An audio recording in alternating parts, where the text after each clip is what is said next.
নারায়ণগঞ্জ সদরের গোদাইলে রাষ্ট্রায়ত্ত পদ্মা মেঘনা ও যমুনা কোম্পানির ডিপো থেকে জ্বালানি সরবরাহের খবর জানাতে আমাদের সঙ্গে যুক্ত হচ্ছেন আমির হোসেন স্মিথ। আজ থেকে তো ডিপো থেকে 12 থেকে 20% তেলের বরাদ্দ বাড়ানোর কথা রয়েছে, এমনটাই আমরা জানি, সেটি মানা হচ্ছে কিনা? আসলে নারায়ণগঞ্জের যে 4টি তেল ডিপো আছে সেই 4টি তেল ডিপো থেকে আজ সকাল 7টা থেকে কিন্তু তেল সরবরাহ শুরু করা হয়েছে এবং সরকারের যে নির্দেশনা অর্থাৎ পেট্রোল 10% বেশি এবং অকটেন 20% বেশি সেটি কিন্তু তারা কার্যকর করেছেন।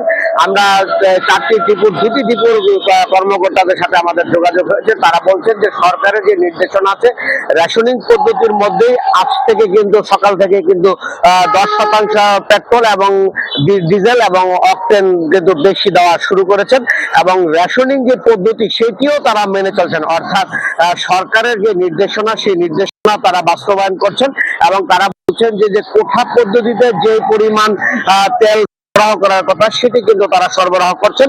কিন্তু আমি এখন আছি পেট্রোল পাম্পে কিন্তু তেল এসে পৌঁছায়নি, যে কারণে কিন্তু তেল সরবরাহ করা হয়নি। তারা বলছেন সকাল 10টায় তাদের তেল আসবে এবং সেই তেল আসার সাথে তারা এই পেট্রোল পাম্প থেকে সরবরাহ শুরু করবেন।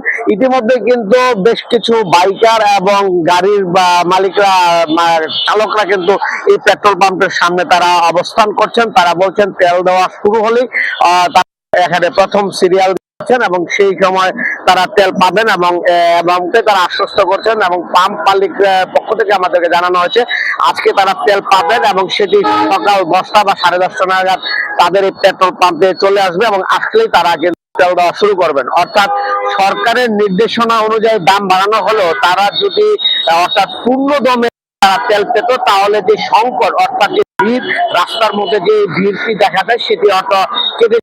কিন্তু তারা বলছেন যে রেশনিং পদ্ধতি চালু থাকার কারণে যে পরিমাণ তেলের চাহিদা সেই পরিমাণ তেল না দেওয়ার কারণে এখন পর্যন্ত সেই ভিড় আছে, এটি অব্যাহত থাকবে। কিন্তু যদি তারা সরবরাহ স্বাভাবিক হয় অর্থাৎ ডিপো থেকে যে পরিমাণ চাহিদা সেই চাহিদা অনুযায়ী যদি তেল তারা সরবরাহ করা হয় অর্থাৎ প্রতিটি পেট্রোল পাম্পে যে সিরিয়াল দেওয়ার কথা ছিল সেগুলো থাকবে না এবং তেলের স্বাভাবিক মাত্রা চলে আসবে, এমনটাই তারা প্রত্যাশা করছেন।